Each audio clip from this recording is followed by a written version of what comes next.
Why? We hear you. Selamat datang di Kinfield Highfield Indonesia Podcast episode 17 bersama saya, Miss Uci.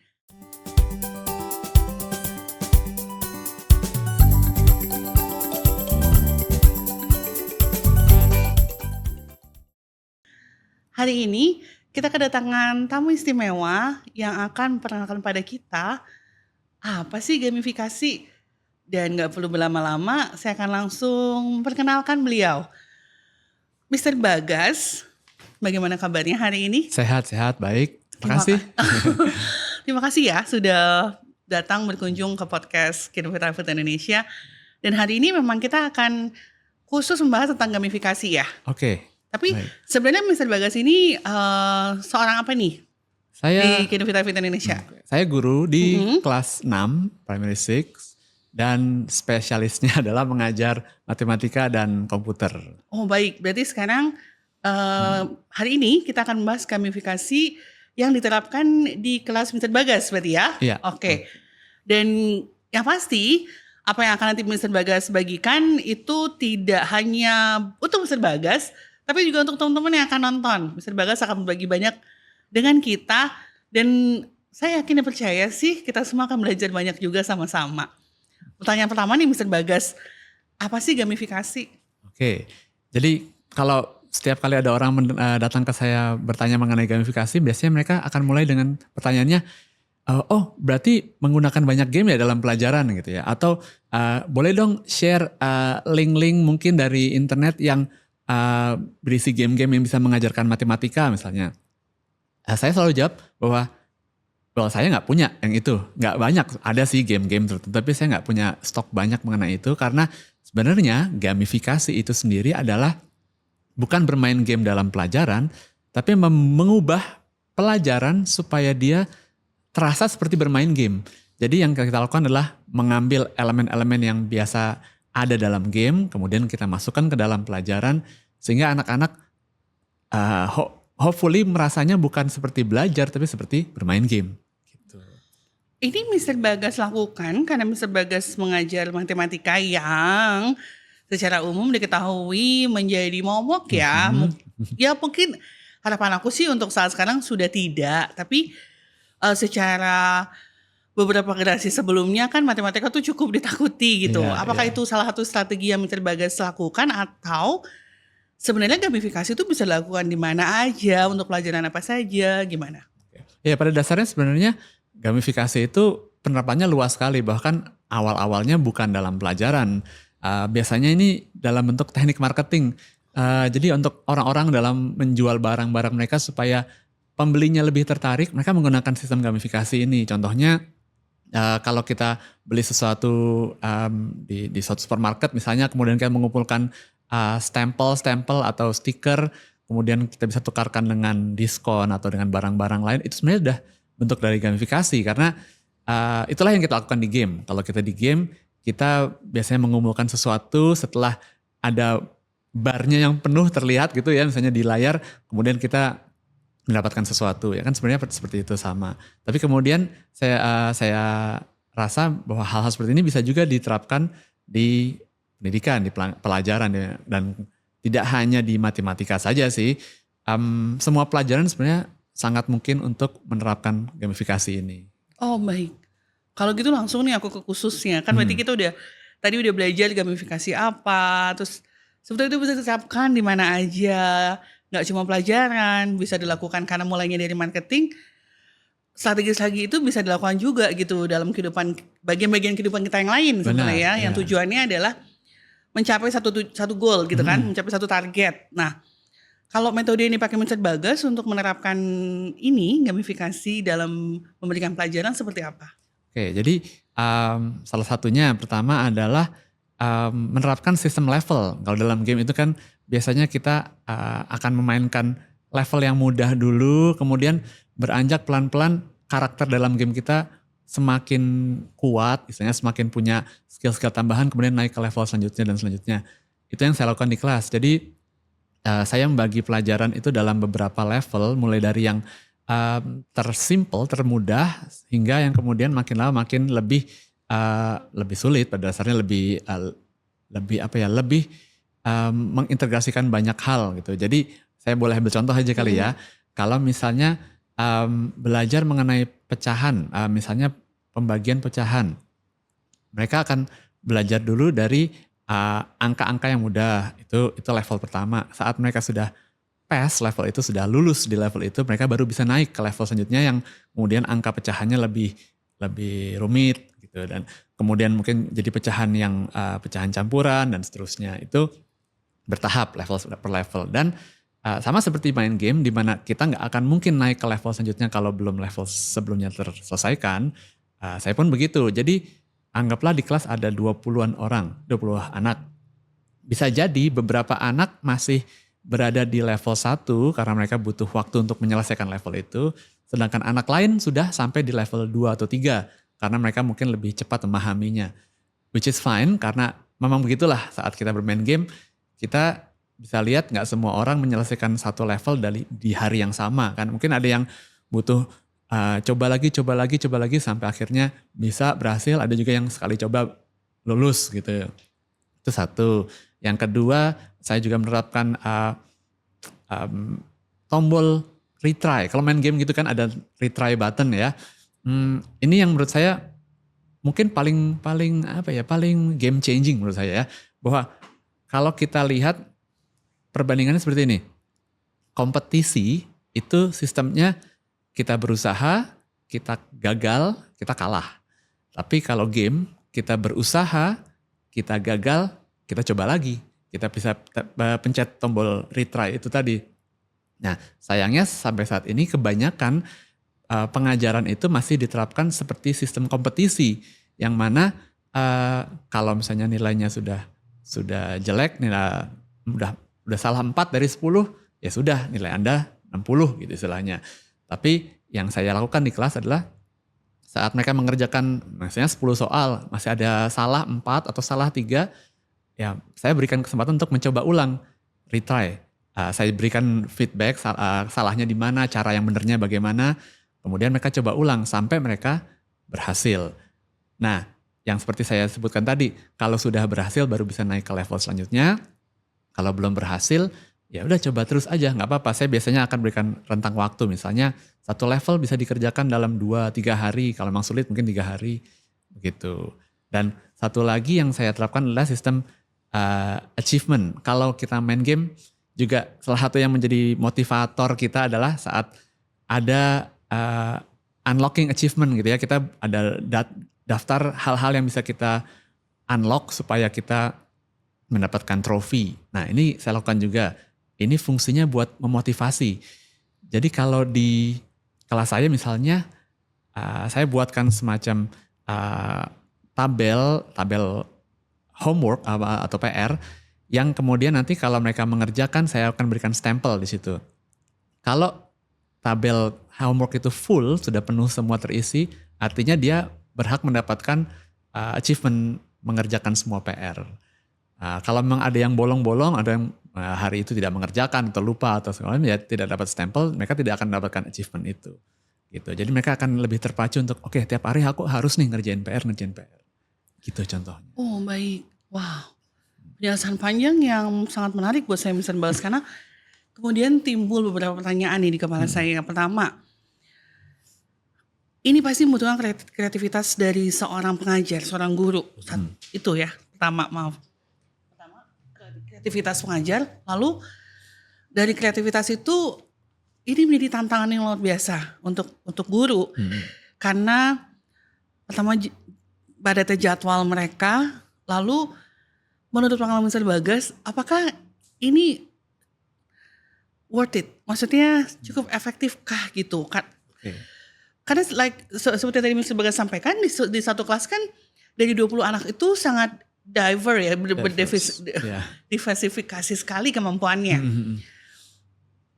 Apakah pernah ada siswa yang ketika teman-temannya sudah mencapai level tertentu, dia masih retry, which is itu adalah kesempatan yang Mr. Bagas berikan, dan saya setuju itu sangat perlu. Kenapa? Karena setiap anak, setiap orang punya timeline berbeda dalam kematangan sesuatu. So kalau mereka belajar misalnya tadi soal pecahan, memang mereka belum mengerti, mereka perlu untuk lebih banyak kesempatan supaya mereka mencapai satu, ya kalau tadi Mr. Bagas sampaikan kan, mastery di level tersebut gitu kan. Tapi itu tadi balik ke pertanyaan yang tadi saya sampaikan, is it effective? Apakah efektif diterapkan di kelas? Lalu seberapa menantangkah bagi guru untuk menyiapkan itu? Karena mulainya dari situ kan, butuh persiapan ya. Yes. Ya, kalau saya boleh rangkum dalam 2 kata adalah plan ahead gitu ya. Itu paling penting. Kalau saya melihat jadwal tahunan saya dalam mengajar, saya selalu melihat bahwa di awal tahun ajaran, sebelum term 1 mulai bahkan, kami guru punya waktu yang cukup luang sebenarnya untuk mempersiapkan banyak hal. Karena memang kan itu tujuannya ya diberikan waktu yang luang untuk mempersiapkan kalau bisa bahkan gak cuma 1 semester ke depan tapi 1 tahun ke depan. Dan itu yang saya lakukan. Jadi 2-3 minggu itu saya rancang temanya, sistem-sistemnya saya rancang di situ. Kalaupun belum matang, ketika di tengah-tengah, misalnya saya mulai merasa nih, ini ternyata sistem ini tidak efektif ya, tidak ada hasil yang menurut saya sesuai dengan apa yang saya harapkan, ya saya akan kulik sedikit, saya akan edit apa yang menjadi planningnya, kemudian berubah gitu. Jadi saya sebenarnya pro perubahan gitu ya. Jadi kalau emang harus berubah di tengah-tengah tidak masalah. Emang itu bagian dari berevolusi istilahnya kan. Kemudian kalau apa tadi satu lagi pertanyaannya? Seberapa menantangnya itu ya begitu. Jadi menurut saya butuh persiapannya di awal ekstra. Tapi kemudian nanti kalau sudah jalan nih setahun, pasti malah lebih gampang karena satu, sudah terbiasa. Yang kedua, sudah punya template. Jadi apa yang saya lakukan di tahun ini pada dasarnya sama dengan tahun yang lalu kan. Hanya saya ganti sedikit. Mungkin temanya waktu tahun lalu, tema kelas saya adalah mereka berpura-pura sebagai bajak laut. Tahun ini mereka berpura-pura sebagai kesatria knights gitu di medieval time. Jadi hanya mengubah sedikit. Jadi gak perlu banyak yang perlu dipersiapkan gitu sih. Oh jadi kalau untuk tantangan untuk teman-teman yang mengajar di kelas, di awal mungkin berat, tapi sebenarnya Kineview Highfield sudah menyediakan waktu ya untuk guru itu mempersiapkan di sebelum masa tahun ajaran dimulai. Jadi kalau memang punya keinginan untuk menantang diri sendiri menerapkan gamifikasi dalam pelajaran yang diajar, itu sangat mungkin untuk dilakukan sebenarnya. Dan untuk tahun berikutnya harusnya akan jadi lebih mudah karena setengah dari pekerjaan sudah dilakukan di tahun sebelumnya. Jadi hanya perlu review, lalu revisi yang mungkin perlu direvisi, atau mungkin juga tidak cuma sekedar tema. Kalau ternyata anak tahun ini kan mungkin tidak sama dengan yang tahun sebelumnya, hanya penyesuaian di situ aja berarti ya. Kalau efektif, seberapa efektif tuh, Mister? Efektifnya, yang saya amati itu satu, lebih memacu anak, lebih memotivasi anak terlihat itu ya. Jadi dari yang biasanya kita tidak bisa melihat secara keseluruhan sih, harus melihat individu-individu tertentu karena ada beberapa, pada dasarnya hampir semua anak mungkin semangat aja dalam belajar matematika, tapi ada beberapa anak yang mungkin butuh motivasi tambahan dan ini yang lebih terlihat sebenarnya dari yang sebelumnya kurang tertarik lah istilahnya untuk mulai belajar. Jadi lama-lama lebih tertarik, itu sih yang saya perhatikan. Kemudian kalau mungkin ujung-ujungnya kita akan lihat juga ya, apakah ada perubahan nilai yang signifikan misalnya dari yang sebelumnya mungkin nilainya kurang bagus, jadi lebih bagus. Yang bisa karena saya tidak mengajar mereka di kelas sebelumnya, misalnya di kelas 5-nya gitu, saya hanya ngajar kelas 6. Mungkin yang saya bisa amati ya perubahan dari term ke term. Biasanya sih memang terlihat, walaupun kita tidak bisa pungkiri bahwa kalau memang anaknya tidak terlalu jago dalam matematika atau minat, dia tidak mungkin misalnya biasanya dapat nilai 60-an tiba-tiba jadi 100 kan tidak bisa sebesar itu, tapi ada perubahan yang cukup baik gitu. Jadi dari yang biasanya remedial mungkin jadi berkurang remedialnya. Oh baik. Nah itu kan dari siswanya, berarti kita yakin ya kalau misalnya guru mau meluangkan waktu untuk mempersiapkan pelajaran yang akan diajarkan di tahun ajaran berikutnya, lalu mau masukkan strategi atau metode gamifikasi di kelasnya, itu worth it. Jadi pasti ada hasil yang bisa diraih dari situ dan bisa dilihat dari kemajuan anak-anak. Meskipun tidak bisa pukul rata karena setiap anak itu istimewa, tapi pasti ada perubahan dan itu diyakini sama Mr. Bagas dan aku support juga karena aku juga yakin semua hal yang kita lakukan untuk anak pasti hasilnya baik kalau dilakukan dengan baik. Nah, sekarang ketika kita sudah punya niat nih melakukannya dengan baik, gimana belajar Mr. Bagas? Itu satu poin lagi dong. Kan nggak mungkin nih kayak aku sekarang habis nonton podcast kita hari ini. Oke, aku mau memberikan yang terbaik buat anak-anak. Aku memasukkan bukan game ya, tapi maksudnya memberikan tantangan atau target-target yang bersikap bisa memacu anak untuk jadi lebih senang belajar. Gimana ya caranya? Maksudnya ada tayangankah yang bisa ditonton? Atau adakah buku yang bisa dibaca yang memungkinkan kita untuk setidaknya dapat contekan awal lah mulainya bagaimana? Ya, kalau berkaca dari pengalaman saya sih sebenarnya sama dengan yang Miss bilang tadi ya. Begitu saya awalnya pertama kali melihat sebuah video mengenai gamifikasi di YouTube, kemudian tertarik, aku pengen nih melakukan ini. Kemudian saya melakukan riset, ya googling pada dasarnya, baca-baca artikel, jurnal-jurnal itu banyak di internet yang sebenarnya kalau kita mau cari gitu, tekun untuk mengetiknya, mengetik keyword yang sesuai, kita akan dapatkan itu. Kemudian ya dari situ saya mendapatkan suatu kesimpulan yang kemudian saya bisa terapkan. Nah dari situ saya pertama berpikir juga emang gimana caranya supaya semua jurnal dengan bahasa yang biasanya berat ini bisa kemudian bisa dicerna dengan baik ya oleh teman-teman guru lain. Karena kan saya mungkin jadi goal dalam hidup saya adalah untuk menyebarkan sistem ini ke seluruh dunia kalau bisa ya. Baik. Jadi itu jadi goal hidup saya gitu. Dan pertama saya buat video, saya rangkum itu semua dalam bentuk video, saya saya post di YouTube channel saya gitu. Gitu. Yang kedua, kemudian saya juga merangkum itu semua dalam sebuah buku. Saya menulis sebuah buku mengenai gamifikasi ini. Oh baik. Bawakah bukunya? Nah, kebetulan ada di sini ya. Oh baik. Jadi ini adalah buku yang saya tulis ya, judulnya adalah Walkthrough and Cheat dalam Gamifikasi. Kenapa ngomongnya walkthrough dan cheat? Ya seperti yang Miss harapkan tadi, saya berharap bahwa buku ini bisa memandu guru-guru, teman-teman guru untuk melewati sistem step by step dalam menjalani gamifikasi ini. Dan cheatnya di sini artinya ya tips-tips yang bisa membuat hal-hal menjadi lebih mudah, lebih tidak memusingkan. Karena seperti yang disebut tadi, ya preparationnya pasti akan cukup menantang di awal.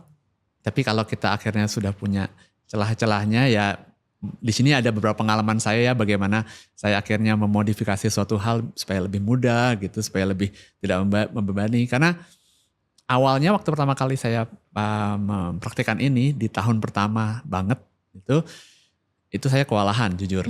Banyak hal yang dalam bayangan nih kayaknya seru, begitu dijalankan wah gitu ya, pusing.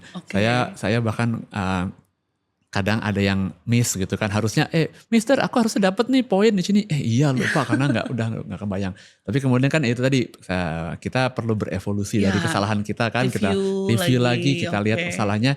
Nah di sini sudah versi muktakhirnya lah gitu ya.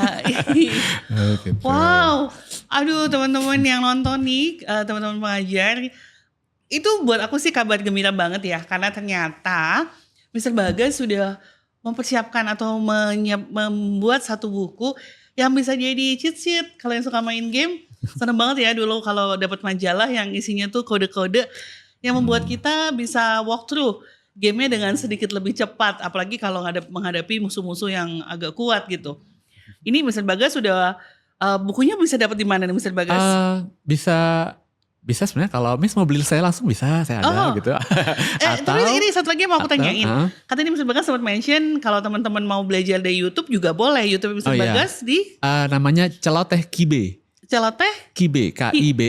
Oh, bahasa Indonesia semua ya. Nah, celoteh, nggak pakai Kibe. aneh-aneh kan? Enggak, karena Celoteh kibe. ya nama saya udah cukup aneh istilahnya ya, udah cukup complicated dan saya gabungkan itu kan Ki dan B. Jadi Kibe. Oh, Gitu. I see. Oke. Aku nggak akan bilang nama misalnya. Aku akan bilang unik. Unik, baiklah. Karena Ya. memang sih kalau menurut aku beautiful name dan unik gitu. Apa namanya? Tadi tapi kalau di toko buku apakah bisa? Bisa dia beli di Shopee sih sebenarnya. Oh, Udah ada di Shopee. Mungkin gimana? Akan ada di link sebelah ini atau gimana? nanti kita Nanti coba kita- masukkan ya teman-teman link Iya. Shopee-nya di deskripsi kalau teman-teman mau beli bukunya. Dan kalau setelah dibaca teman-teman masih bingung nih, ada pertanyaan-pertanyaan yang pengen disampaikan ke Mr. Bagas, terbukakah Mr. Bagas untuk menerima pertanyaan? Boleh di mana ya? Mungkin apa boleh mau tanya langsung di komen di video YouTube saya. Di YouTube mungkin. boleh, IG boleh kah? IG oke, ada sama namanya juga Celoteh Kibe itu. Celoteh Kibe, wah luar biasa, nggak sulit ya. Jadi salurannya terbuka semua, beli buku silakan, nonton YouTube-nya silakan. Kalau masih ada lagi yang perlu ditanyakan setelah itu perjuangan-perjuangan yang rekan-rekan guru hadapi dalam mempersiapkan gamifikasi di kelas, Mr. Bagas terbuka untuk memberikan saran dan diskusi juga bisa ya. Bisa, sangat Wah, bisa. keren Bahkan saya terbuka sekali kalau mungkin ada yang mau nih pengen belajar lebih jauh gitu, saya adakan semacam workshop kecil gitu. Sebelumnya karena saya sebelumnya sudah melakukan itu di beberapa sekolah gitu, melakukan workshop. Kan ini Mr. Bagas kalau diundang, tapi kalau dari jadwal Mr. Bagas sendiri ada nggak rencana untuk bikin workshop? Belum ada sih Belum sementara ya? ini, jadi masih Oke. kosong kok. Wah tuh kalau teman-teman mau ngundang Mr. Bagas juga, kumpulin aja teman-temannya. Berapa tuh minimal Mr. Bagas kalau mau belajar? Berapa orang maksudnya? Wah, saya juga belum menentukan sih, tapi ya saya welcome aja nanti mungkin kalau memang sudah kontak dengan saya nanti kita bisa ngobrolin lebih jauh lagi Oke. soal itu. Ya bener sih. Ini undangan aja untuk teman-teman yang mau mengundang Mr. Bagas atau punya private session belajar, silakan langsung kontak Mr. Bagas tadi ya di Celoteh Kibe baik di YouTube ataupun Instagram. Mr. Bagas akan langsung terbuka sekali menerima berarti saran juga sih, nggak cuma pertanyaan. Wah, terima kasih Mr. Bagas untuk sesinya hari ini. Sama-sama, Miss. Aku tadi sempat deg-degan loh di awal. Kenapa, Miss? Karena ini kan juga agak sulit karena aku juga dulu ngajar, jadi aku bisa membayangkan apa yang harus kita persiapkan gitu buat apalagi kalau kita tuh lihat wah kayaknya siswa kita masih berjuang gitu untuk memahami satu pelajaran atau satu subjek dan hal ini bisa membantu mereka sekali kan untuk memahami itu gitu. Tapi luar biasa, sesinya keren banget. Selalu ya setiap episode kita tuh bintang tamunya keren-keren dan apa yang kita bagikan juga keren-keren banget. Semoga apa yang kita bicarakan hari ini bisa menjadi insight dan pelajaran luar biasa buat teman-teman semua.